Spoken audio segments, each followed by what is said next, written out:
Is resumed. The House's committee members on the Canterbury Earthquake Response and Recovery Bill. The question before the committee is that parts 1 and 2 and clauses 1 and 2 stand part.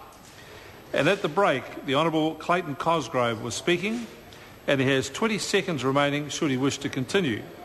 Mr. Speaker. I call the Honourable Clayton Cosgrove. And I'll call for a second call in advance, sir.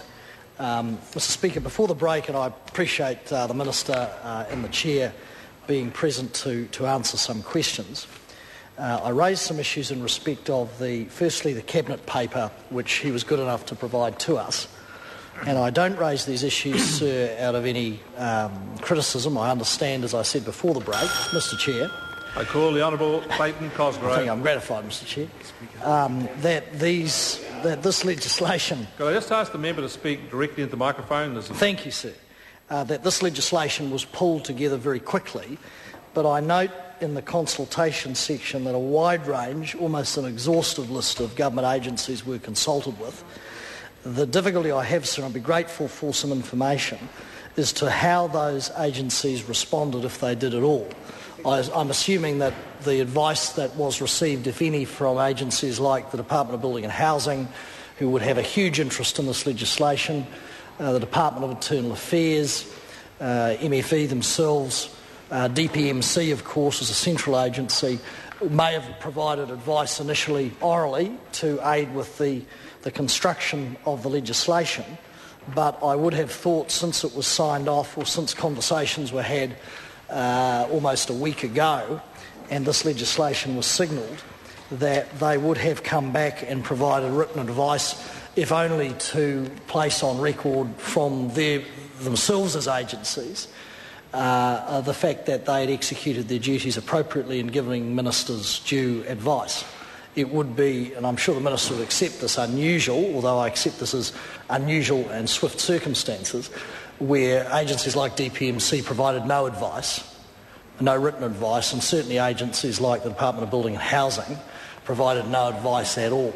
The second issue I raised was in respect to some questions around why certain items in the legislative list for extension, for modification or extension or exemption in Part 2, and I note this is a wide-ranging debate of all parts, sir, in Part 2, Section 6.4, the Cadastral Survey Act and also the Social Security Act, given that there, I'm advised, wide-ranging powers and quite discretionary powers in respect of, say, the Social Security Act. In respect of the Cadastral Survey Act, I'm not a cadastral specialist, so I bow to the Minister's and his officials' expertise on this, but it would be interesting to know. I can see relevance for a number of other acts, but it would be interesting to know why they had been included. But I just return to the point I've made. I do understand in respect of the Cabinet paper, which is only some six and a bit pages long, that is the only advice that we've received, and I'm grateful for the Minister providing that to us before the debate. But as I say, I would have thought that as this legislation was signalled a week or so ago after the event, and even though it's signed off on the 13th, that by now agencies would have been in a position to provide their view. They have been consulted, that is clear. Even Foreign Affairs and Trade, I note, has been consulted. I presume there is some relevance in terms of communicating the status of our well-being to other countries, especially in respect of trade and tourism. But I would have thought that those agencies would have responded to ministers, and I would have thought that ministers would have made that a requirement as they went through to quality control legislation, even to check their own thinking and that of their officials. That would have also pointed, presumably, unless there was total unanimity amongst every government agency consulted, and I think members would agree that would be a unique moment in our history, that would have presented, if there were some varying views on effectiveness of the legislation, that would have presented us with any risks that we could continue to work with the government to examine and perhaps resolve in this debate.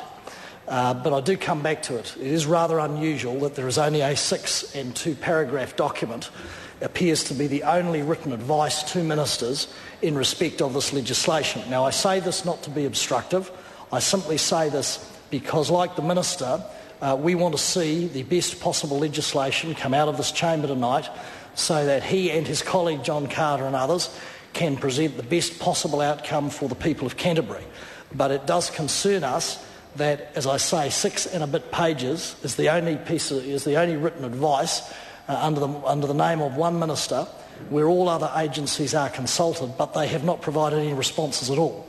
So I'd be grateful if the Minister could take a call and at least advise us were any of the agencies consulted opposed to any parts of the bill or had concerns about any parts of the bill, especially the wide-ranging powers. And again, I say to the Minister, he would accept this is a very wide-ranging and powerful piece of legislation, which technically could be abused, but I'm sure it won't be.